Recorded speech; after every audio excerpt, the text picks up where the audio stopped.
I'm Naomi, a 28-year-old banker. It's been 3 years since I married Tony, the second son of the well-known classic hotel in this area. So you're gonna be a hotel manager? People tease me, but the hotel is managed by my in-laws. The eldest son and his wife are the successor owners and the front office managers, so Tony supports them as part of the support staff. Encouraged by my husband Tony and my in-laws, I've continued working at the bank where I was employed before our marriage. My sister-in-law even jokes that I should handle the accounting when it's our turn to take over, so I'm currently studying bookkeeping to be of help in the future. I seldom get to visit my in-laws' hotel, which is quite exclusive. Before we got married, as a sign of good relations, my family was invited to stay at the hotel. My family is pretty ordinary. Our family trips were mostly camping when I was little. My parents and grandparents, who had always wanted to stay at this hotel, were nervous about not making any mistakes, given that we were now related to the owners. However, when we actually stayed, the hospitality was first class. The food was delicious, and the staff, including my in-laws, bid us farewell. It was a perfect experience with no discomfort at all, and we were deeply moved. It was my first time actually staying there, and I gained a new appreciation for Tony and my in-laws who created such a wonderful place. It made me realize the responsibility of being the wife of someone from such an incredible family, and I resolved to be a wife who wouldn't embarrass them. Amidst all this, my brother Tom got a bit carried away with the luxury. Tom, with his strong ambition and penchant for showing off, seemed thrilled at the prospect of being distantly related to the owners of a famous hotel. It appears he took my in-laws' casual invitation to visit any time too literally and got carried away. After my marriage, we received another invitation when the hotel received its most popular and highest grade steak. Unlike my parents, who remained apologetic as before, Tom began demanding excessive services. He started with requesting room upgrades, then arbitrarily added dishes to his meals, and freely requested various drinks. When the staff hesitated over his unexpected requests, "I'm a relative of the hotel's owners. Don't you recognize this person?" He pointed at me, saying that. The staff had no reason to know me as I'm not involved in the hotel's management yet. "Stop it, Tom, you're embarrassing me." I tried to stop him, but he insisted on calling Tony. Feeling guilty about causing a scene, I reluctantly called Tony, who agreed to accommodate Tom's requests. I was mortified, thinking how my family must seem so rude to the staff, despite being guests. I wish I could disappear, was all I thought. My parents felt the same, saying, "If we're invited again, we should decline out of respect. We'll apologize and express our gratitude to Tony's parents, and please do the same from your side," Mom said to me. Despite my parents doing nothing wrong, it's all because of Tom getting carried away. I apologized profusely to Tony, but he just laughed it off. My in-laws also told me not to worry about it, and were actually saddened to hear that my parents now felt hesitant to stay at the hotel. Such generous in-laws. However, Tom, emboldened by having his unreasonable requests fulfilled, became even more presumptuous. A year after my marriage, Tom got married and demanded hotel stay vouchers as wedding gifts. I refused these requests, but then he and his wife began showing up unannounced for stays every long weekend. Tom would drive up to the grand entrance in a compact car, drop Tony's name claiming to be a relative, and leave his car there. This was in stark contrast to other guests who, even with luxury cars, would park in the parking lot and walk to the entrance. Despite many instances of being fully booked during long weekends, "I'm family, how can I not get a room? Is this hotel so poor that it can't accommodate important guests?" Tony and my in-laws would step in, finding him a room or an alternative. Furthermore, Tom insisted on having the spa reserved exclusively for him and his wife, arguing that they wanted to use it together. This was granted, even though it was during a time with fewer guests, just for his convenience. This led to complaints from other guests, leaving Tony scrambling to handle the situation. Tom would shamelessly enjoy meals, summon the chef to demand off-menu items with expensive ingredients, and get rowdy while drunk, ruining the tranquil atmosphere of the luxury hotel. Yet I'm so grateful to Tony and my in-laws for dealing with Tom's antics every time. I often find out about his visits after the fact, and in a panic called Tom, but he just brushes me off, saying, "Don't sweat the small stuff. It's great that my sister married into such a good family." Such ridiculous demands were made, and he wouldn't listen to reason. Tom and his wife's stay during the busy holiday period was quite noticeable due to their crude behavior. Despite the cold stares from others, they didn't tone down their actions, leading to negative feedback in surveys and website reviews. Particularly on the website, one bad review seemed to lead to more, which adversely affected the hotel's rating. Longtime regular customers started looking at us skeptically, wondering if we were favoring family, and began distancing themselves. Seeing Tony and my father-in-law William struggling with the situation made me feel guilty for not being able to stop Tom. When he calls asking for a reservation, it's easy to say no, but when they show up unannounced, we're stuck. During another holiday, Tom and his wife came again. Despite the lower ratings, it's still a well-known hotel. During the holidays, it was as busy as ever, fully booked. On that day, with no vacancies available, we had no choice but to offer Tom and his wife one of the old rooms that we don't usually use. Unsatisfied, Tom shockingly wrote a review on the website, complaining that despite being a regular, he was made to stay in an old, dark, and dirty room that was not usually in use. "Came here looking forward to a relaxing stay, but the room was dusty and the worst. The service was bad. The food wasn't good either. It's all appearances. A hotel grown arrogant due to its long-standing prestige not valuing its customers." He wrote all these complaints in a scathing review. I was shaking with anger. They had the audacity to show up without a reservation, didn't pay anything, and still had the nerve to complain like this. It was clear from the content of the review that Tom was the author, but we had no concrete evidence to prove it. However, on the night the review was posted, I received a message from Tom saying, "Look at that bad review. Haha, so stupid, haha." Faced with the necessity to address this review, William reluctantly replied with an apology, promising to make their next visit exceptional. I was so embarrassed by my brother's behavior that I didn't even want to acknowledge him as my sibling. Let's write a post saying that this person is Tom, the hotel owner's son, and his wife, who arrived without a reservation and didn't pay a cent, staying in a usually unoccupied room. We can get the internet users to criticize him for us. I suggested to Tony and my in-laws. "We can't do that. It might lead to you being attacked." My father-in-law objected. Seizing on the concern that bad rumors in the hospitality industry could be damaging, Tom took advantage of the situation. He contacted William. "I'll be bringing a very important guest next time, so make sure we're treated grandly," Tom said. "You know what might happen if there are any mishaps, right?" This was accompanied by a threatening tone. It was as if he thought he was a king. When did Tom become such a despicable person? Staying at a hotel beyond his status was the beginning of it all. I regret ever bringing him along, thinking it was just a life experience. Understandably, this time, Tony and William were furious.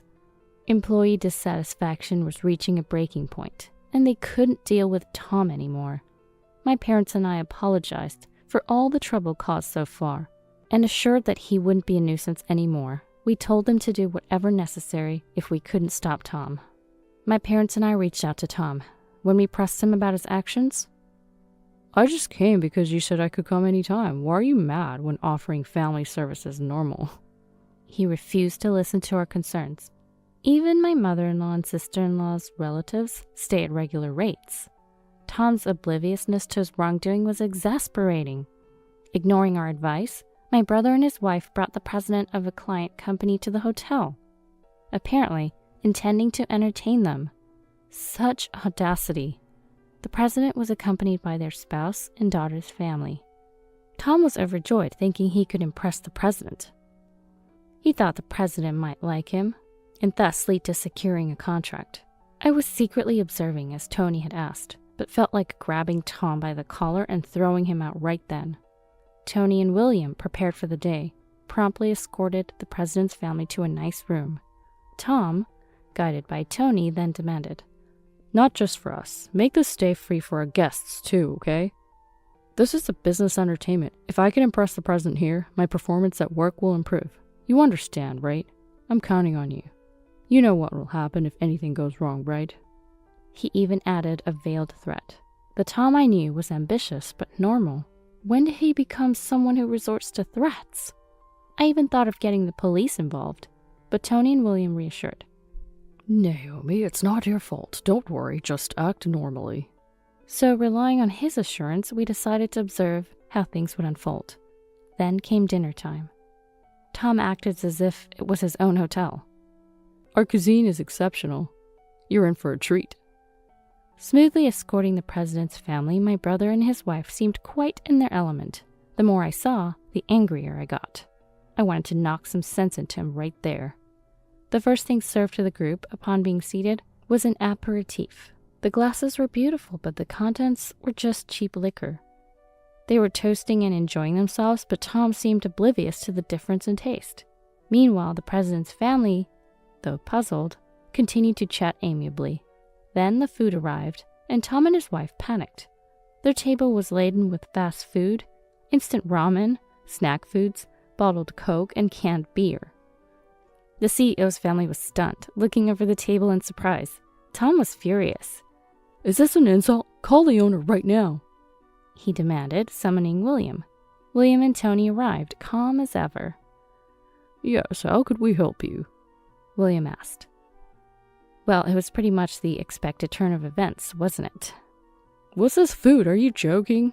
He raised his voice, drawing attention from everyone around. I'm not joking around here. What is this? It's like fast food. Bring out the real dishes. I apologize, but this is the meal provided for guests who stay without a reservation and for free. Without a reservation payment, we are unable to prepare other dishes, he explained. What? Caught off guard by being called out for freeloading in front of the president he was entertaining, Tom stumbled over his words and glanced sideways at the president's family. The president, as well as his wife and daughter, were looking at Tom with cold, disapproving eyes. Then William delivered the final blow. Turning to the CEO, he explained, I don't know what this gentleman told you to invite you here, but he frequently stays without paying, using his distant relation. That would be tolerable, but he's also been posting harmful reviews on our website, affecting our business. Since he's staying for free today, we regret that this is the only meal we can offer. William then smiled, trying to salvage the situation. Revealing everything to the CEO, Tom turned pale. The CEO looked at Tom and said, Is what I just heard true? The client's CEO asked Tom. No, free stay, I never meant for something like that. Caught off guard by this unexpected turn of events, Tom seemed panicked, unable to come up with a good excuse. I've lost my appetite for dinner. I'll be leaving now, and I'll need to reconsider our future business dealings. He then stood up, ignored Tom's pleas to wait, and left the dining area with William.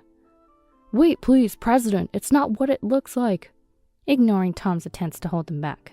The only ones left behind were my brother and his wife. They were completely dejected, slumping down in defeat, drawing scornful glances from other guests. They stayed without paying? I can't believe it. Unforgivable. Maybe they're the ones who wrote that bad review on the website. And so on. The situation was becoming noisy. Unable to let the guests dine peacefully, Tony and the staff escorted Tom and his wife out. You ruined my business entertainment. What will I do if the deal falls through? And Tom protested loudly. Tony warned, If you continue to make a scene, we'll call the police. That quieted them down. To apologize to our guests for the inconvenience, I asked the chef to prepare a complimentary dish for each guest. It was unfortunate that they had to experience this unpleasantness during their otherwise lovely trip. In the end, the angry corporate president packed up and left, and upon hearing this, Tom also left the hotel. They couldn't do anything since they were threatened with police involvement. A few days later, the client's CEO visited Tom's company. Tom turned pale upon seeing the client's CEO at his office. The other day, I wanted to discuss something with you, said the corporate president, to which Tom responded by pleading, Please forgive me, I'm terribly sorry. What exactly are you sorry for? I intended to entertain, but it all turned into a mess. Damn it, I told him to treat us right. You're missing the point, don't you realize? You're fundamentally mistaken. What? You took advantage of your sister becoming the hotel owner's son's wife and used the hotel like it was your hotel. Just because you're a distant relative, that doesn't mean you can stay at that nice hotel for free and do whatever you like. That cannot be forgiven. And plus, inviting me there and trying to entertain me there. The owner told me that you even threatened them to treat us nicely. I can't trust a company with such employees. I came today to cancel all our future contracts. Tom's superiors, hearing this, were in a state of shock. Wait, please, is this true? They asked. Every word is true. I've been acquainted with the hotel owner for a long time. He confided in me about a troublesome relative who was taking advantage of his family's hotel. I didn't know it was one of your employees until I was invited for this entertainment. I witnessed everything at the hotel and it was appalling. We're very sorry. We will remove him from his current role. Please reconsider the business relationship. Unbeknownst to them, the CEO had been observing Tom's behavior at the hotel with me, seeing how he threatened Tony and everything else. Of course, they were fully aware of all the previous actions, as William had been consulting with them. It's natural that they would reconsider the business relationship given the circumstances. Tom was removed from his sales role and reassigned to a less critical support position within the company, and he barely had any job to do. The rumor that he was staying at the hotel without paying quickly spread within his company, making his work environment uncomfortable. My parents and I decided to cut ties with Tom. My parents made him vow to never approach the hotel again, including our family home, and wrote a pledge to that effect. We asked Tony to bill Tom for all his unpaid stays, which amounted to a substantial sum. Tom begged for a payment plan, clearly overwhelmed. Meanwhile, the hotel benefited from the CEO's support. He's quite famous and praised our hotel in an interview, calling it a wonderful place. His endorsement, along with his assurance to his contacts that the negative reviews online were not to be believed, brought many new distinguished guests to the hotel. The gap between the online reviews and the actual experience at our hotel became a topic of discussion, with Tom's negative reviews ironically attracting more guests. The hotel is always fully booked, especially on weekends. Lately, I've been helping out with accounting and as a front office manager. It's all new to me, but I find it fulfilling to contribute to our guests' wonderful experiences.